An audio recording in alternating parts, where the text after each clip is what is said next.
Welcome to a new video. In this video, I'm gonna share with you my 6 favorite Flodesk features and how I use them in my small crochet business. This video is kindly sponsored by Flodesk. But firstly, what the flip is Flodesk? Flodesk is an email marketing platform designed for small business owners to help them nurture, grow, and monetize their email list. I've been growing my email list with Flodesk for over 5 years now, and the reason why I've been sticking with them for so long is because I love their easy to use platform and their special features.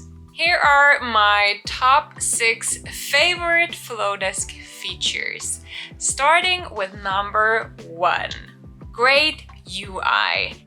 One of the things that made me sign up for Flodesk as a total email list newbie at the beginning was because it looked super simple and easy to get into.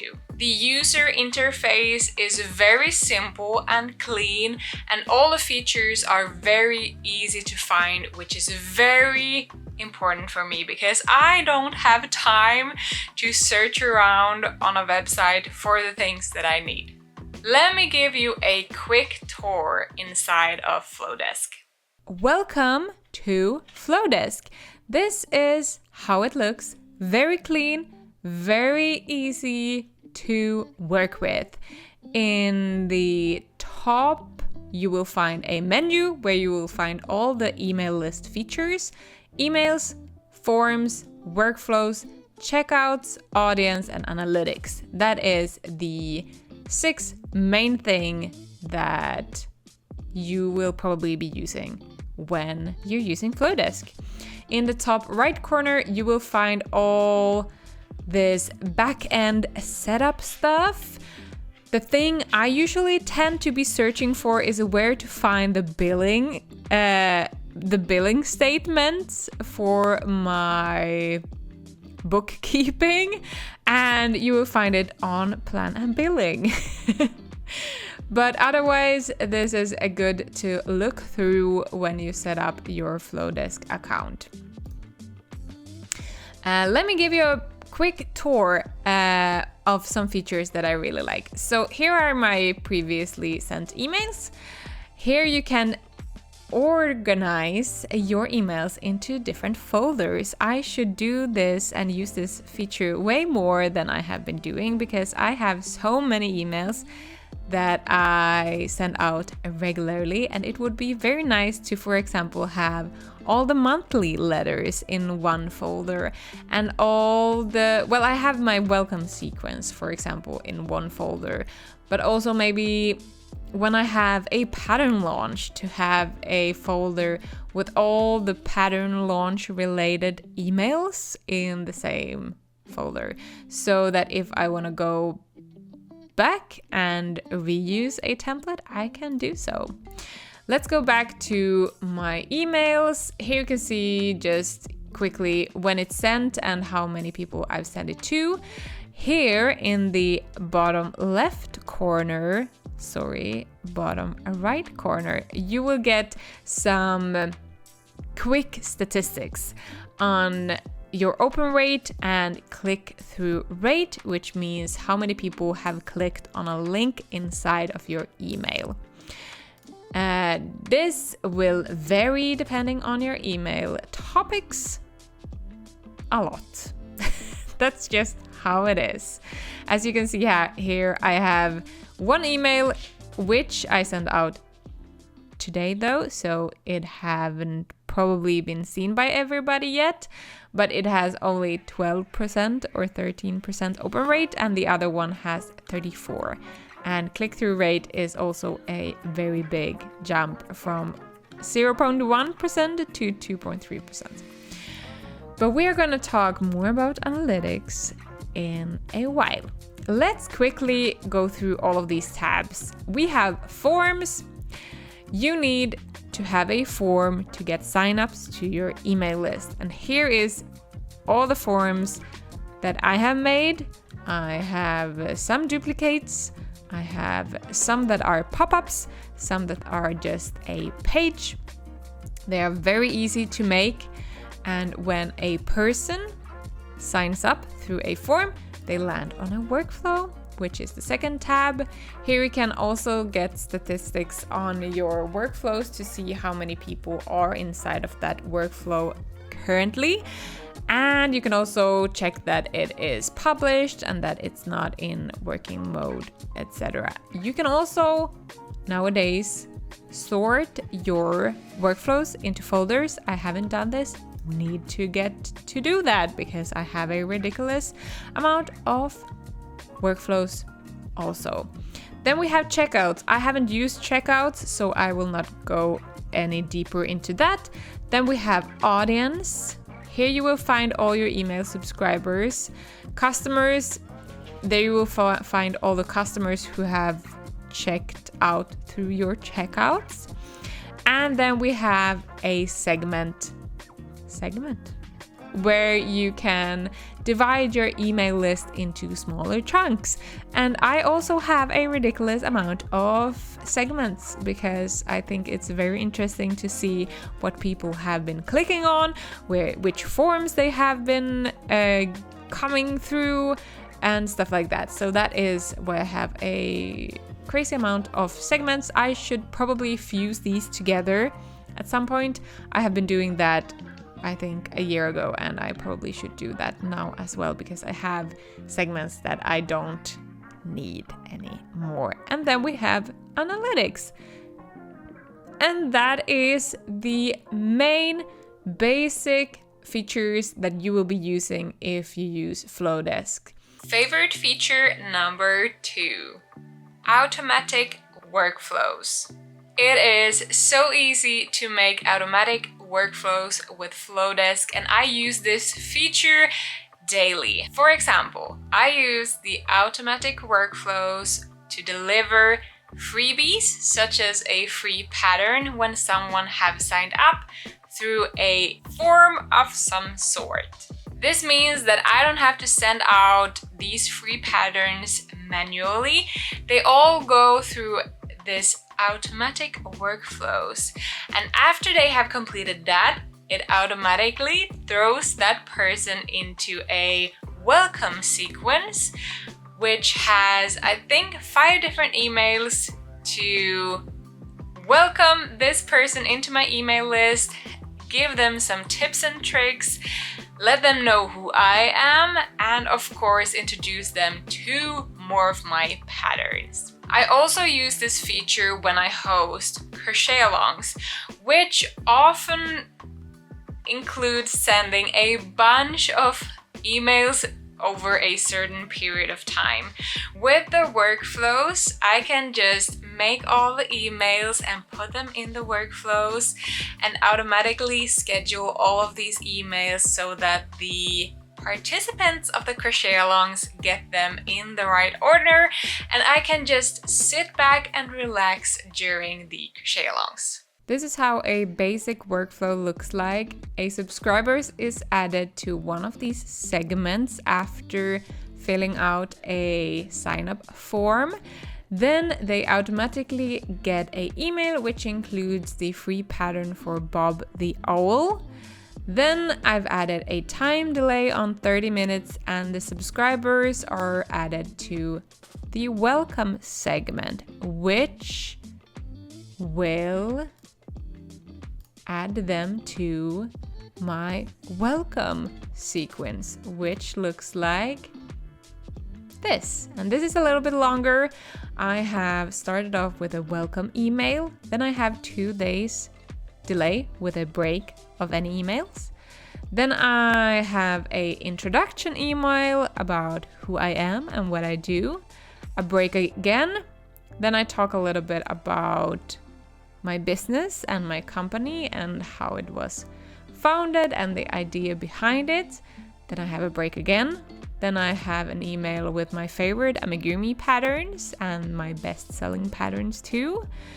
Then I have a delay, feeling lonely, where I introduce my Happy Amigurumi Club.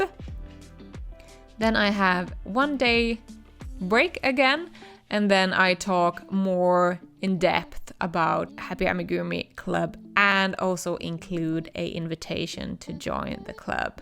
And after that, they are added to the Welcome Done segment and they are removed from the Welcome segment. This is how a basic workflow looks like. It is very easy to make.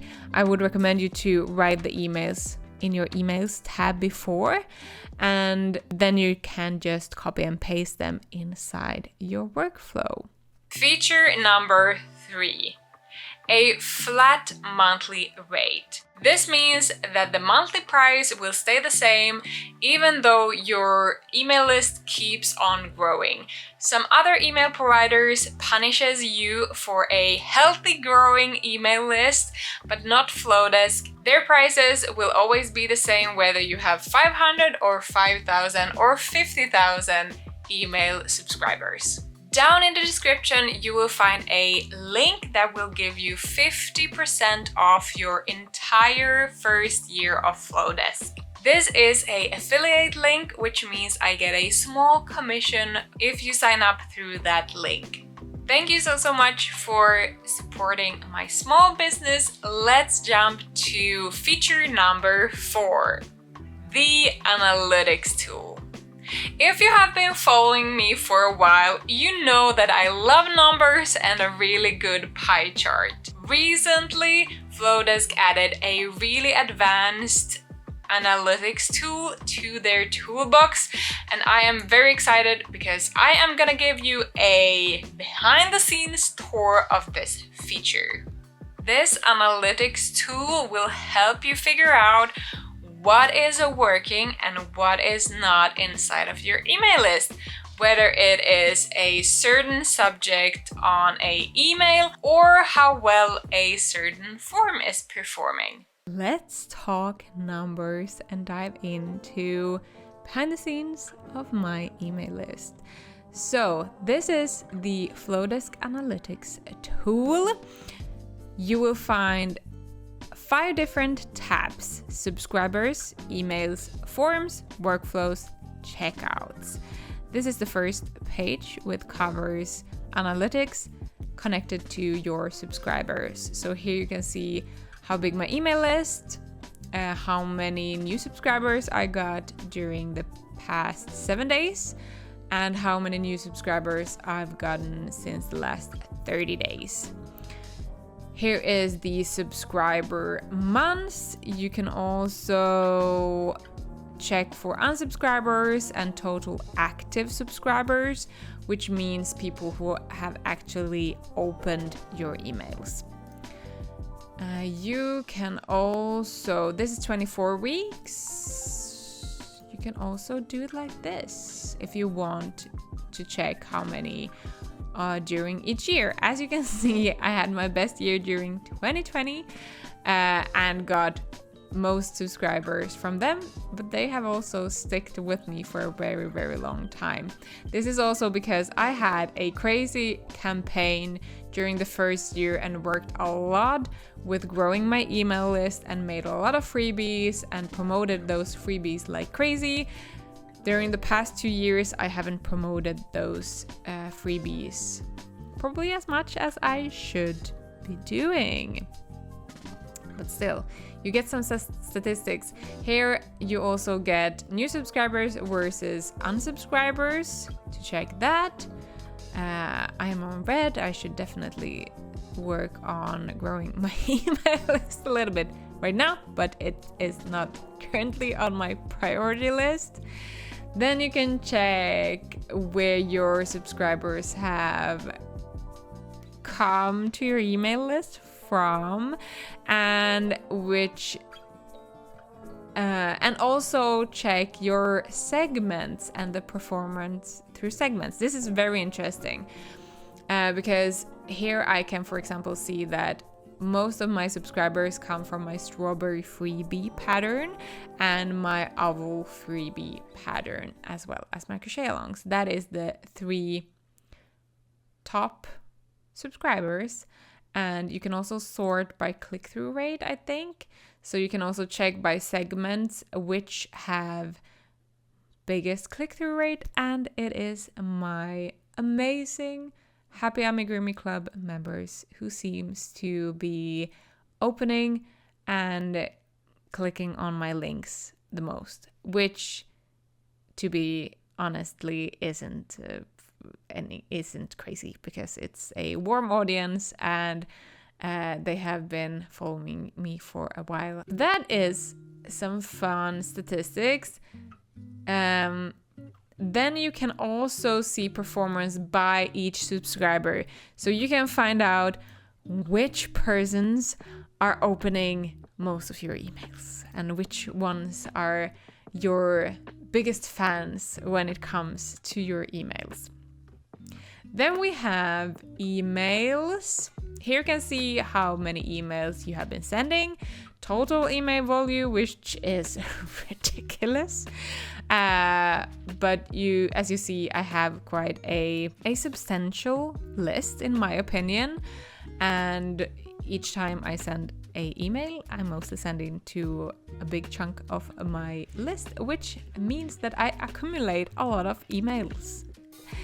Here we'll also find the overall open rate for your emails, as well as click rate and unsubscribe rate. Don't take my word for it, but I think between 20 and 30 is a pretty good open rate, and click rate between 2 and 5 is very good.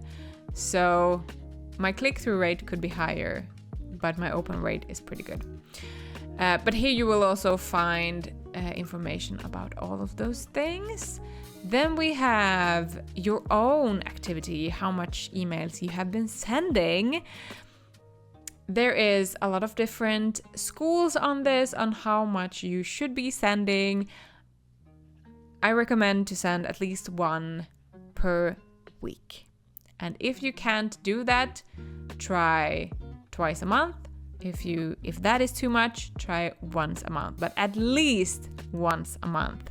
Preferably at least once a week. I tend to send 1 to 2 per week, depending if I have a campaign going on or a pattern release. Then it can be up to even 5 a week. Open click rates, best days to send emails. This is good to keep track on, and maybe also plan a little bit when you are sending your emails. I should probably do that more. Right now, I send when I have time to send emails because otherwise it will not get done.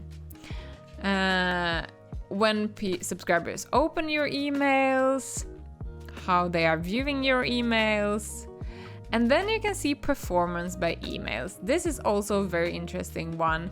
I like to check or sort by open rate, for example, to see, well, this is very skewed because now the emails that I've sent to very, very tiny amount of people, of course, have a very high open rate.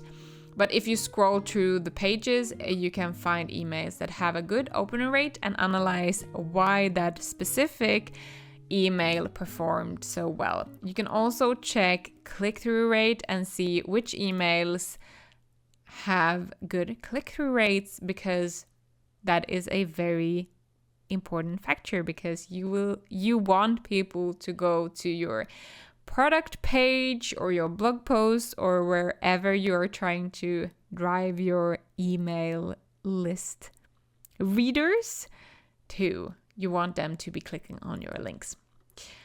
So that was the emails. Then we have the forms. Here you can see how many people who have visited your forms, how many people have opted in, and then your conversation rate. Here you can see different opt-in forms. My Strawberry full page is getting most opt-ins. Here you can check statistics on which forms have gotten most activity during the past 24 weeks, or however you want to sort that. Recent activity, oh, here is a lot of red arrows. That is okay. That is okay. Here you can see visitors, opt-ins, conversation rate, conversion rate. Sorry. And here is visitors and opt-ins by forms. I have still the strawberry is performing best. And then I have a pop-up on my web shop for Bob the Owl, and that is this one, I believe. And then I have how to read patterns. That is also an opt-in on my email, on my website. So those are currently performing that well. Then we can, this is now sorted by opt-ins also, yes. So this is very handy to analyze which forms actually are working for you and which one are not. And then you can tweak, promote accordingly to that. Then we have workflows that we also talked about previously. Here you can see how many published, active subscribers, unsubscribe rate, average click rate, average open rate, total emails that have been sent, and also check the activity, recent flow, and this is which workflow has most emails sent in the last 30 days. So my welcome sequence is doing pretty well. And here you can also check overall performance by workflow. So there is a lot of statistics to dive deep into if that is of interest. And I highly recommend to check your analytics once in a while to keep track of which emails are working, which forms are working, which workflows are working, so that you can plan your emails and your list according to what is working. The next feature is one that I use daily. Feature number 5. Save and reuse emails and email blocks. I love to reuse email layouts and texts, and Flodesk makes this super easy to do with their favorite tool. Work smarter, not harder. Am I right? There is a lot of amazing features inside of Flodesk, such as countdown clocks that you can add to your emails, gorgeous sign-up forms, and drag and drop email templates that are designed to convert. But my favorite feature right now must be feature number 6, which is the new link feature.